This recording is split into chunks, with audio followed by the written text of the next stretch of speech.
I have come with another unboxing today. So my birthday was on October 17th, and these are a couple of the things that I got for my birthday here that I'm gonna unbox in this video. First time I've gotten them out of the packages. I'm outside right now at my grandparents', so there's a lot of birds in the background. It's also super cloudy, so the lighting isn't great, but hopefully I'll be able to fix that when I edit the video. And there's a bunch of squirrels dropping walnuts from a tree over there, so if you hear any background noise, that's likely what it is. Anyway, let's go ahead and get ready to unbox. The first thing I have here is the Jurassic World, what's it called? Dino Trackers, Borealopelta, which I'm pretty happy that we got this species. What I'm gonna kind of try to do with these is, Mattel has made a lot of just random little dinosaurs. As you can see back here, there's like Psittacosaurus or something there, and I'm not even sure what that is, but yeah. And when I was at the store, I saw like a Nigersaurus and a bunch of other ones.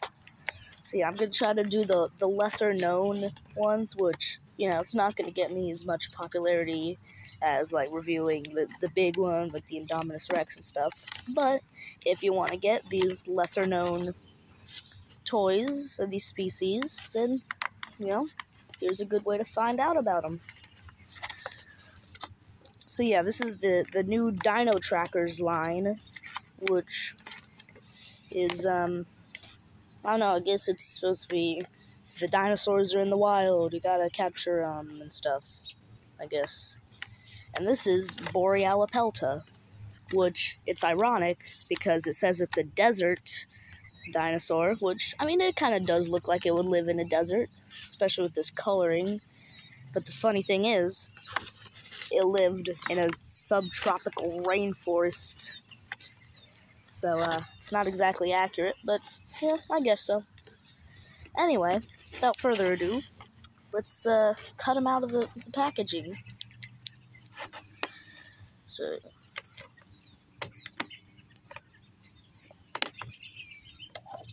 alright, hold on. Okay, the Borealopelta is out of the box, and already I'm seeing that this is definitely one of the better Mattel toys that I've gotten, for sure. So let's actually get it in a standing posture, which, for an ankylosaurid, it actually has a pretty tall standing posture, so that's interesting, I guess. Now, a little bit about Borealopelta itself. It is one of the coolest dinosaurs, because you've probably seen images of that, like, mummified Borealopelta at Royal Tyrrell Museum, I think, or maybe, yeah, I think it's the Royal Tyrrell in Ontario. Anyway, so yeah, that was a mummified Borealopelta, and based on the pigments in the scales of it, we actually have a good idea of what color it was, which this doesn't reflect at all. But we think its armor and its back were kind of like a rusty brown color. Anyway, let's actually talk about the toy here. So, I guess we'll go to coloring first, segue into that. The head, it has about 3, hold on, let me see if I can get the camera to focus on it. I got a webcam that I'm gonna kind of mess around with soon to see if I can get that to work, because this isn't working very well.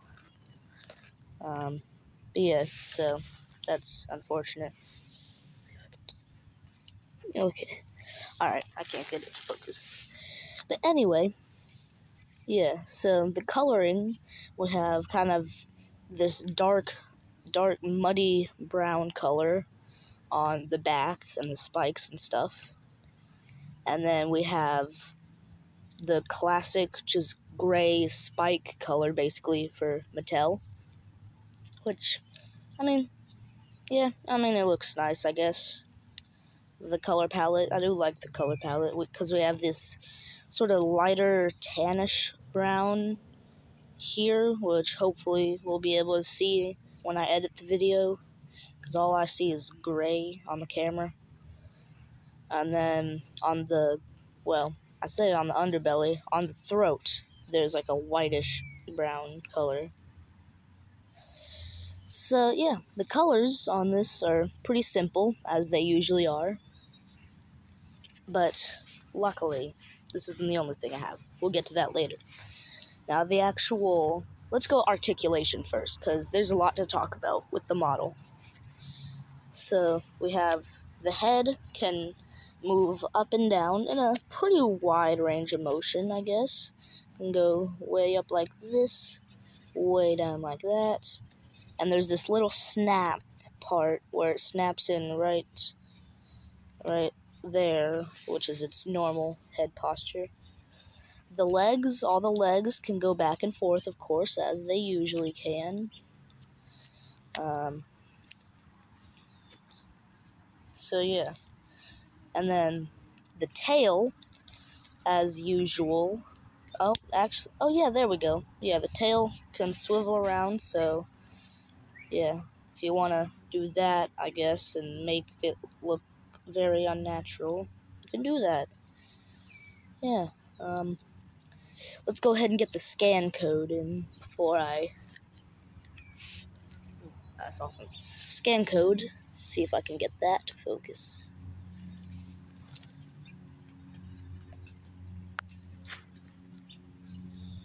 Okay, yeah. Definitely gonna have to figure out the webcam soon.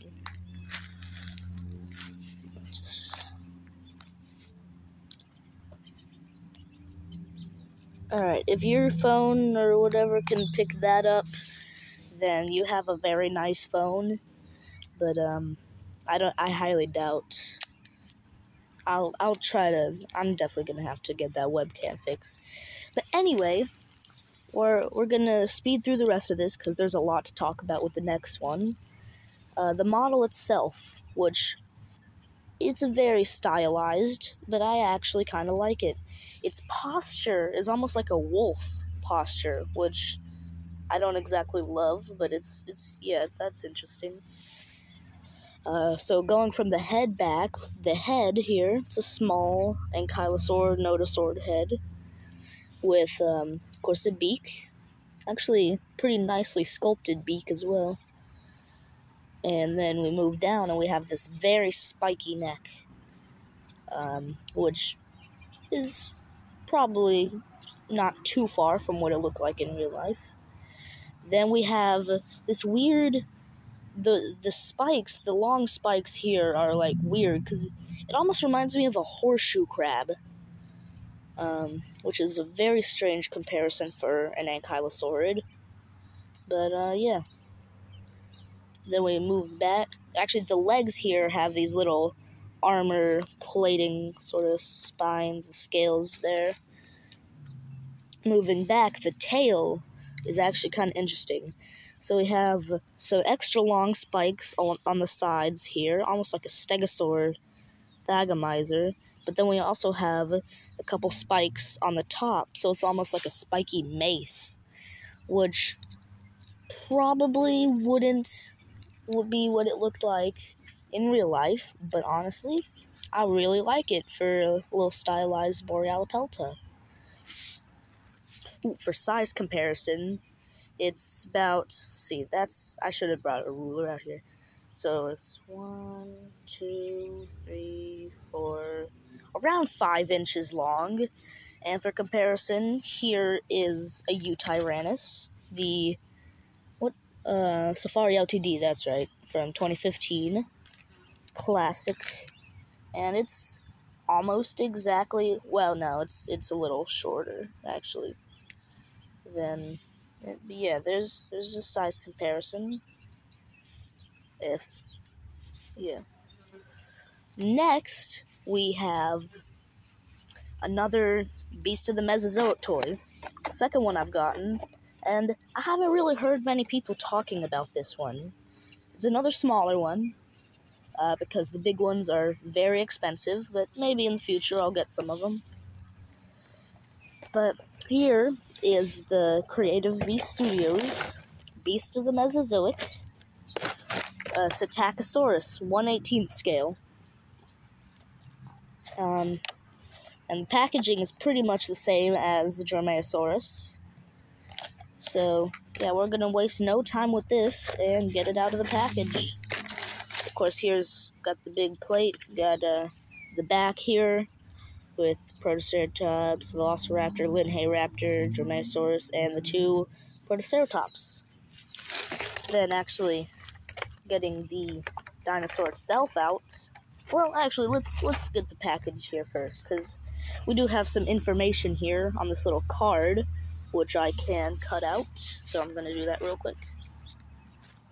So, and here we go. Now we have a little bit of info card. So there is the artwork there by Jax Joxon and Carlo Arellano. Might have mispronounced those names. I'm sorry if I did.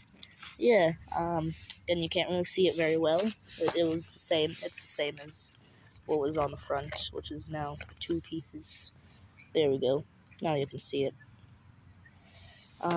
So the information about Protoceratops, as it is stated on the card, the name means parrot lizard.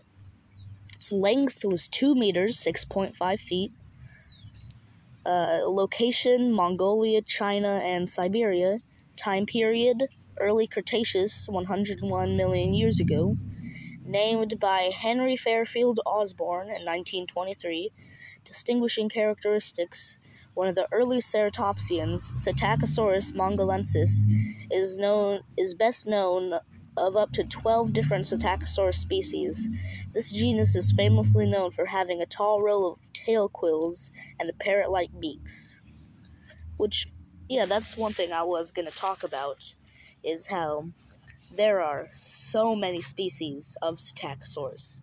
So many, it's almost suspicious that there's that many separate species, and that they're not just a couple species, but I guess there are some distinguishing features about them. Anyway, let's look at the toy itself. Now, ironically, this is another dinosaur that we actually kind of know what color it was. So, okay, first let's see, what is this paper? Is this just... Okay, this is just instructions, I think, yeah. Yeah, this is just instructions and stuff. Who needs those? But yeah, Psittacosaurus mongolensis, 1/18 scale. So, pretty sure this is the same scale as my Dromaeosaurus, which I don't have with me right now. But, yeah, we're gonna get this guy out of the packaging. And again, I said this with the Dromaeosaurus video, but I really like the way that they are packaged, at least the small ones, because you just have to take some tape off, and then this thing slides up from the back, and you just pull this thing out. Yeah, there's a little card thing, name tag, I guess. And here is the Psittacosaurus, which, oops. One slight change in location later, and hopefully now the lighting will be a bit better. So, grass out of the way. There we go. So, anyway, here is Psittacosaurus mongolensis, 1/18 scale, by Beasts of the Mesozoic, which, this is actually, I think I stated that, yeah, never mind, I was going to say the color thing again. Hold on.